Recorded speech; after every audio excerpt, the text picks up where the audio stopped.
जब लालू प्रसाद यादव जी दल बनाए तो उनके लोगों ने, उनके समाज के लोगों ने उस दल को साथ दिया। जब दल को साथ दिया तो उस दल को बल मिला, और जब दल को बल मिला तो 15 साल बिहार का मुख्यमंत्री लालू प्रसाद यादव जी बने रहे। ये पैसे के दम पे नहीं हुआ, ये वोट के दम पे हुआ साथियों, ये वोट के दम पे। आज वही वोट, वही ताकत आपके पास भी है, लेकिन आप नहीं पहचान रहे हैं। अब इस देश का राजा वही बनेगा जिसके पास वोट होगा, वही राजा बनेगा। देश के चलाने वाला प्रधानमंत्री एक है, देश के गृह मंत्री एक है, फिर हमारे साथ भेदभाव क्यों?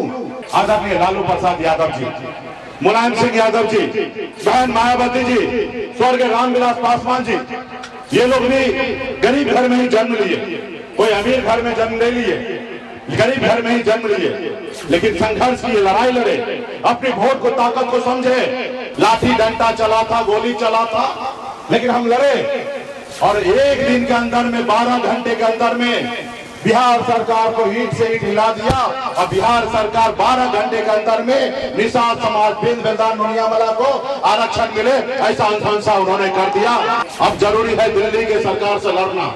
जिस तरीके से हमने बिहार से लड़कर पास करा के दिल्ली भिजवा दिया है, अब हमारी ताकत है दिल्ली के सरकार से लड़ेंगे और आरक्षण ले लेंगे साथियों।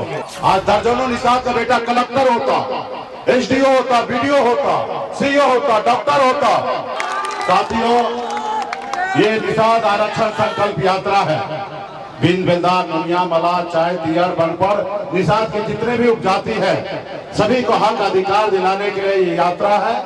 ये 25 जुलाई से ही वीरांगना फूलन देवी जी के शहादत दिवस पे पटना से निकला हुआ है। अभी 2 महीने से अधिक समय हो चुका है, और अभी भी 1 महीना कुछ दिन हमें यात्रा पे रहना है। ये यात्रा 101 दिन का यात्रा है, और यूपी, बिहार और झारखंड तीनों राज्य में जाएंगे और 80 जिला में जाएंगे, अपने समाज का हक अधिकार की बात करेंगे साथियों।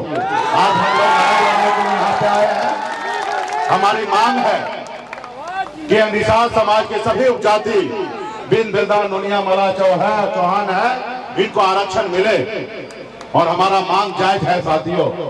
आज बताइए, आप ही लोग न्याय कीजिए, देश के लोग जो है, आप ही लोग न्याय कीजिए। क्या बताइए, दिल्ली में निषाद को आरक्षण है, बिंद हो, बेलदार हो, नोनिया हो, मला हो, चौहान हो, सभी को आरक्षण मिल रहा है, एससी का दर्जा मिला हुआ है। और बंगाल में भी आरक्षण मिला है, बिंद बेलदार, नोनियामला, चाहे दियर, बनपड़, सभी को आरक्षण मिल रहा है, लेकिन आपको बिहार में या झारखंड या उत्तर प्रदेश नहीं मिल रहा है। आप बताइए, हमारा देश एक है, देश के चलाने वाला प्रधानमंत्री एक है, देश के गृह मंत्री एक है, फिर हमारे साथ भेदभाव क्यों? आज हमें आरक्षण क्यों नहीं मिल रहा है? तो इसलिए साथियों, हम सभी को लड़ाई लड़ना पड़ेगा। आज तक अगर हमें आरक्षण नहीं मिला तो इसका दोषी कौन है?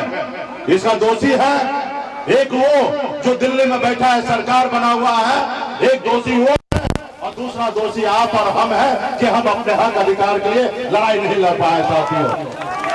आप सभी को याद होगा, 2015 में हम लोगों ने लड़ाई लड़ा था पटना में, लाठी डंडा चला था, गोली चला था, लेकिन हम लड़े, और एक दिन के अंदर में, 12 घंटे के अंदर में बिहार सरकार को ईंट से ईंट हिला दिया, और बिहार सरकार 12 घंटे के अंदर में निषाद समाज, बिंद बेलदार, नोनियामला को आरक्षण मिले, ऐसा अनुशंसा उन्होंने कर दिया, और दिल्ली के सरकार को भेज दिया। अब जरूरी है दिल्ली के सरकार से लड़ना। जिस तरीके से हमने बिहार से लड़कर पास करा के दिल्ली भिजवा दिया है, अब हमारी ताकत है दिल्ली के सरकार से लड़ेंगे और आरक्षण ले लेंगे साथियों।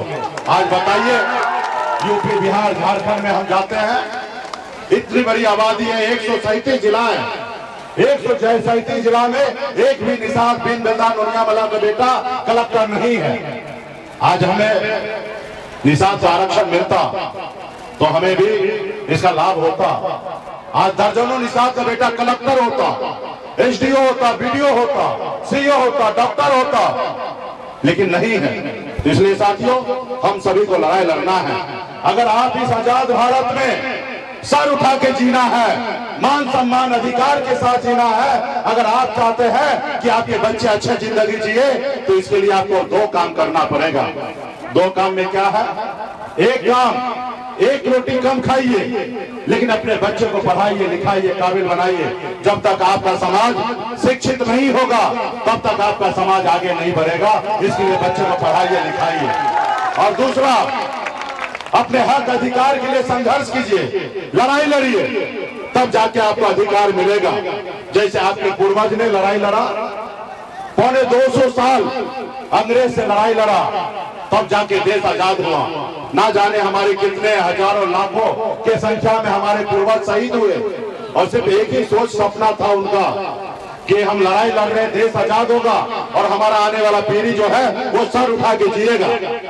लेकिन हमें आजादी तो मिला, लेकिन सही मायने में बिन दिलदार नुनिया मला चाय तियर बन पर चौहान को आजादी नहीं मिला। साथियों, आजादी नहीं मिला। आज आप देखिए आप कितना मजबूर है। आप अपने बच्चे को अच्छी जिंदगी नहीं दे पाते हैं। जब आपके बच्चे बीमार पड़ता है तो आपके पास पैसा नहीं होता। आप सरकारी हॉस्पिटल में जाते हैं, इलाज वहां पे सही से नहीं होता है, फिर आपके बच्चे आपके गोद में दम तोड़ देता है। आप कैसे माँ बाप हैं? और वही जो जिसके पास पैसा है वो प्राइवेट हॉस्पिटल में लेके जाता है, वो इलाज कराता है क्योंकि उसके पास पैसा रहता है, और उसके अपने बच्चे को जिंदगी दे देता है। और आप अपने बच्चे को जिंदगी नहीं दे पाते। साथियों, ये आजाद भारत आपका है, आपका भी उतना ही अधिकार है जितना दूसरे लोग सर उठा के जी रहा है, उतना ही अधिकार आपका भी है कि आप भी सर उठा के जी सकते हैं। इसके लिए हमें बाबा साहब भीमराव अम्बेडकर ने हमें एक ताकत दिया। देश आजादी के बाद हमें एक लोकतंत्र दिया, एक हमें संविधान दिया। पहले ऐसा हुआ करता था कि राजा के घर में रानी के कोख से बच्चा जन्म लेता था, वही राजा बनता था। लेकिन बाबा साहब भीमराव अम्बेडकर ने कहा कि अब रानी के कोख से बच्चा जन्म ले, जरूरी नहीं है कि वही राजा बनेगा। अब इस देश का राजा वही बनेगा जिसके पास वोट होगा, वही राजा बनेगा।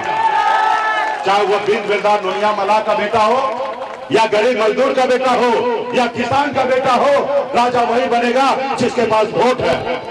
और आप अपने वोट को ताकत को नहीं समझे, आप अपने अधिकार को नहीं समझे, जिसके कारण आज आप गुलाम बने हैं। और वोट का ताकत को जो समझा, वो समाज देखिए कितना आगे निकल गया है, कितना आगे निकल चुका है।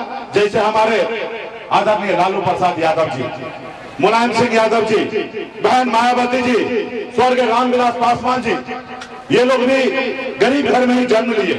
कोई अमीर घर में जन्म ले लिए, गरीब घर में ही जन्म लिए, लेकिन संघर्ष किए, लड़ाई लड़े, अपनी वोट को ताकत को समझे। जब लालू प्रसाद यादव जी दल बनाए तो उनके लोगों ने, उनके समाज के लोगों ने उस दल को साथ दिया। जब दल को साथ दिया तो उस दल को बल मिला, और जब दल को बल मिला तो 15 साल बिहार का मुख्यमंत्री लालू प्रसाद यादव जी बने रहे। और ये क्यों हुआ? ये पैसे के दम पे नहीं हुआ, ये वोट के दम पे हुआ। साथियों, ये वोट के दम पे। आज वही वोट, वही ताकत आपके पास भी है, लेकिन आप नहीं पहचान रहे हैं।